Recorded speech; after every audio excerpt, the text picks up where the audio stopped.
You're welcome to Handedness channel. Please guys, I advise you watch to the end. From the middle to the end is more interesting and you will like it. Please do well to subscribe to our channel please and click the notification bell. Drop your comment also. Indigenous people of Biafra. The Directorate of State Hula on Idai races not team memo to the indigenous people of Biafra family, Ipob worldwide, the 26th of November 2020. The global family of the indigenous people of Biafra, Ipob, ably led by Onyendu Mazi Nnamdi Kanu, is a movement founded with the sole objective to restore the lost sovereignty of the Biafran nation and the dignity of our people. This family is one whose foundation is built upon very solid fundamental principles that has made it impossible for enemies and detractors both within and without to cause any disaffection capable of fracturing the family. The Directorate of State, being the highest administrative institution of the indigenous people of Biafra family, Ipob worldwide, wish to state as follows: 1. That the indigenous people of Biafra, Ipob worldwide family is under one central command and one leader in the person of Onyendu Mazi Nnamdi Kanu. Our command and control mechanism is the IREDUCIBLEFUNDAMETAL principle upon which the discipline and cohesion of our movement rests. Simply put, you obey the last order, command from our leader or a person designated in his stead, or quietly and honorably resign. 2. Our movement attach the greatest importance to discipline. Therefore, insubordination in any guise or form constitute the highest act of indiscipline, and irrespective of the position one may occupy, grave consequences follow any act of insubordination. 3. Mazi Obidi Obienu was relieved of his position as Ipob North American rep for gross acts of insubordination. He convened a meeting in total contravention of Ipob Code of Conduct. 4. Mazi Uche Mefor, in a Zoom meeting he convened on Sunday the 22nd of November 2020, made some allegations against the leadership of the indigenous people of Biafra and went as far as calling our leader a liar. Ipob World Headquarters, Office Hours for Inquiries and Appointments, UK Office, Gocha Weg 81, 40,760 for Langenfeld, Germany. 8 a.m. A Circumflex Euro, 11:30 a.m. at 2 p.m. to 4 p.m. 160 London Road, Tel +49 1517562 9266.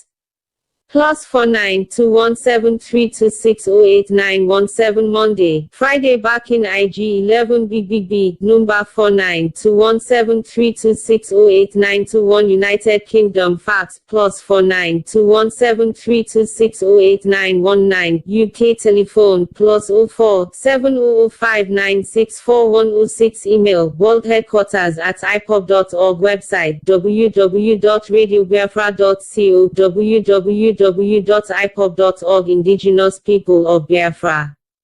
The Directorate of State 3W. 5. Mazi Mefor conveniently forgot or refused to tell those he called for the Zoom meeting the genesis of his problem with the DOS and by extension our leader.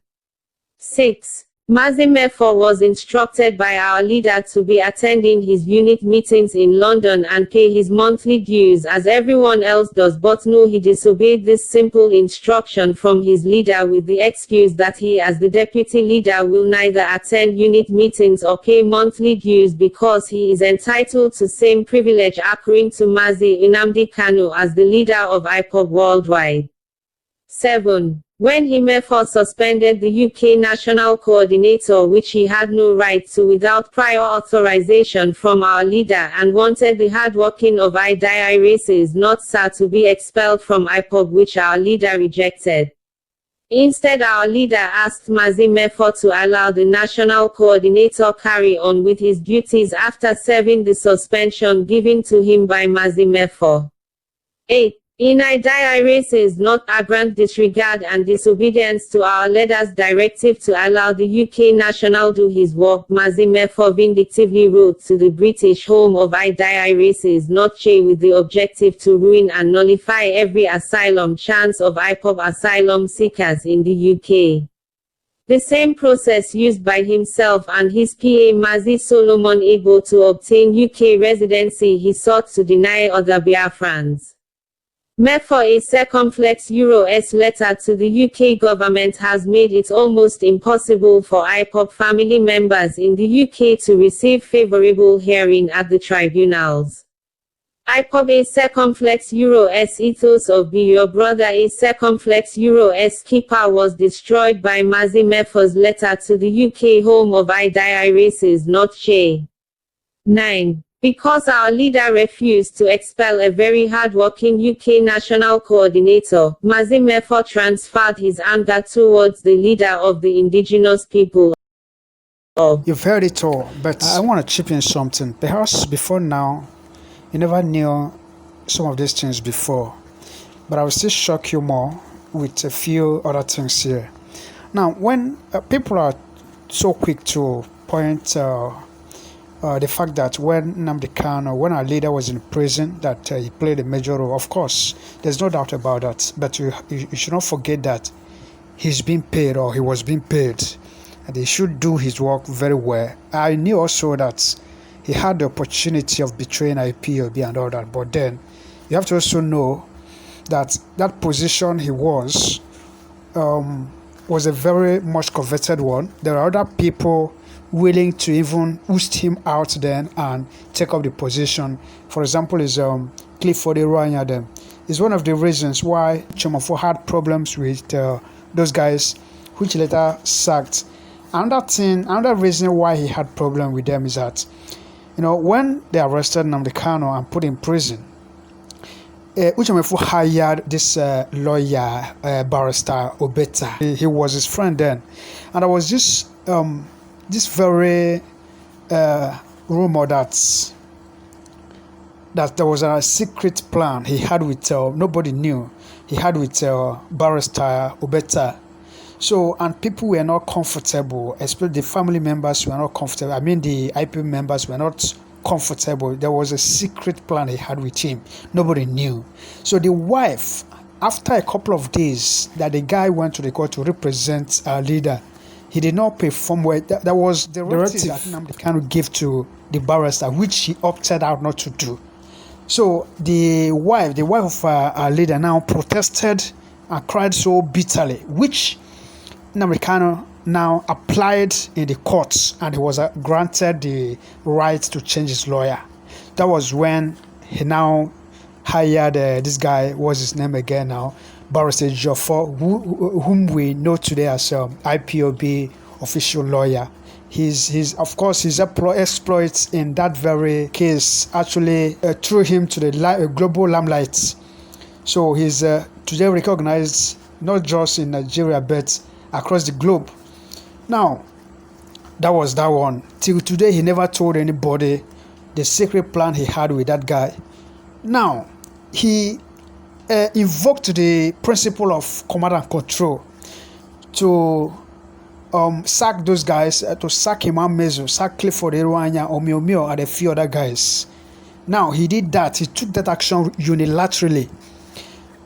Even after our leader came out of prison, there was an effort made to reconcile those guys back into the family. But this guy, Uche Mefor, frustrated all the effort. He frustrated all the plans to bring them back. And one thing you should know, Nnamdi Kanu, is that he's a guy that's very considerate, and always, especially if you're working with him as his deputy, he wouldn't want to be seen as if he's overriding his deputy's opinion or decisions. So he has oftentimes allowed him to express himself fully and take decisions on some, aspects of matters. Even his decisions has oftentimes subsisted and prevailed on many occasions, and Nnamdi Kanu choosing to just allow it go. Now, most other things kept happening. People kept complaining of his high-handedness, his overbearing, principles or administration and all that. And all these things, the Directorate of States kept, maintained blind eyes. People kept deaf ears. Nnamdi Kanu over time, he never wanted to do anything about it. So, but it is now that the thing has, gotten to its crescendo. Everything was now thrown upon, and not just causing of disaffections among the family members, but now hell bent on, taking the seat of our leader with an unprecedented level of desperation. He said that our leader is a liar because our leader said that there was a time he used to broadcast sometime last month. If he's broadcasting, now the radio at the receiver's end will be saying another thing. So now our leader now said that the radio, the RBL Radio Biafra London, was under attack. Of which people confirmed it, because the listeners also confirmed it, that what he's saying was not what was being received. Now that's why he called our leader a liar. That he's lying. He prays and lies. Now, prior to that very incident, his two brothers in Nigeria, was alleged to be hobnobbing with some politicians in the Zoological Republic of Nigeria. Now, within that very period that allegation was made, it was on the news that the federal government of Nigeria mapped out 650-something million naira to jam Radio Biafra. Now, how do you reconcile that? Just after the news, after the rumor of his brothers, romancing with some politicians, then followed that news. Now, after a few days, the Radio Biafra started having that problem. How are you going to, disagree with the fact that he doesn't have a hand in what happened to the radio?